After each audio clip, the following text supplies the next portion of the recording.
Hi friends. காய்கறியுடைய தோல்கள், அப்புறம் பழங்களுடைய தோலில் இது எல்லாத்தையுமே உடனே எப்படி நம்ம செடிங்களுக்கு உரமா குடுக்குறது அப்படின்னு தான் பார்க்க போறோம். வீட்ல சமையல் பண்ணும்போது காய்கறி தோல்கள், அப்புறம் பழங்களுடைய தோல்கள், தேவையில்லாத காய்கறி எல்லாமே எடுத்து சேர்த்து வச்சுருங்க. வீட்ல சமையல் வேலை முடிஞ்சதும் தோல்கள் எல்லாம் சேர்த்து வச்சுருந்தோம்ல, அதெல்லாம் அரைச்சிரலாம். நல்லா மையா அரைச்சிருங்க. அரைச்சு மிக்ஸி ஜாரையும் கழுவி தண்ணி ஊத்திரலாம். தண்ணி ஊத்தி நல்லா கிண்டி அப்படியே மூடி போட்டு வச்சிரலாம். இதை அடுத்த நாள் எடுத்து நம்ம செடிங்களுக்கு உரமாக கொடுக்கலாம். பாருங்கள், நல்லா புளிச்சு போயிருக்குது.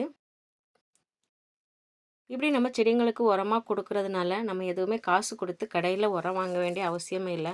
டெய்லி இந்த மாதிரி சேர்த்து வச்சு செடிங்களுக்கு கொடுக்கலாம்.